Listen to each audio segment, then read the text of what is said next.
Welcome to ETH Daily, a daily briefing on the latest in Ethereum. Here's your latest for Thursday, September 11th, 2025. Developers tentatively schedule the Fusaka upgrade on Testnets. Reth releases a postmortem on its recent bug. Scroll pauses new governance proposals for its DAO. And BitMine buys an additional 46,000 Ether. All this and more starts right now. During this week's All Core Devs Execution Layer Call number 220, Ethereum core developers discussed a tentative timeline for activating Ethereum's Fusaka upgrade across testnets.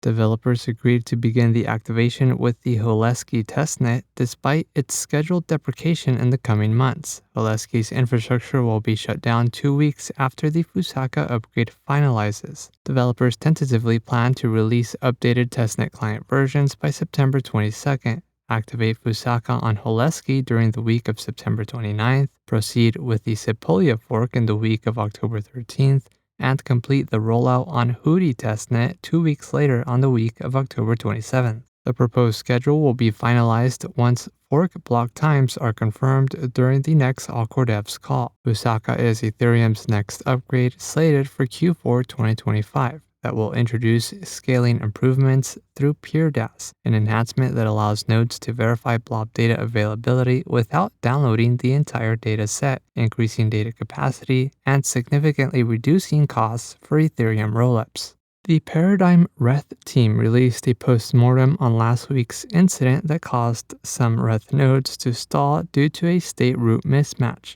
The issue stemmed from a bug in the Reth tree update handling, which introduced corrupted storage data during a reorg nearly 200,000 blocks earlier.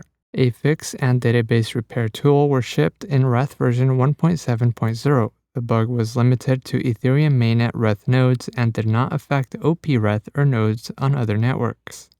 Scroll, an EVM equivalent ZK rollup, announced a pause on new governance proposals within its DAO while it works on redesigning its governance framework. According to Delegate Olympio, Scroll DAO leadership resigned earlier this week. The team will still move forward with all previously approved governance proposals. The Scroll team stated that the new governance model aims to enhance efficiency, clarity, and alignment. In response to the governance uncertainty, the Avid Chan Initiative, a contributor to the Avid DAO, submitted a proposal to adjust risk parameters for assets on the Avid v3 Scroll instance, including raising reserve factors to 50%.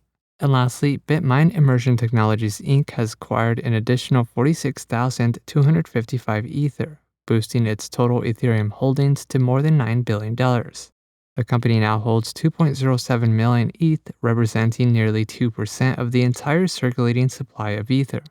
BitMine remains the world's largest corporate holder of ETH, with a treasury more than twice the size of Sharplink Gaming, who ranks second. In other news, CurrencyCoin pledges 1% of its token supply to the Protocol Guild, ETHOS begins shipping its Degen 1 phones, and ZK Sync leads real-world asset growth among Layer 2s. This has been a roundup of today's top news stories in Ethereum. You can support this podcast by subscribing and following us at ETH Daily. Also subscribe to our newsletter at ethdaily.io.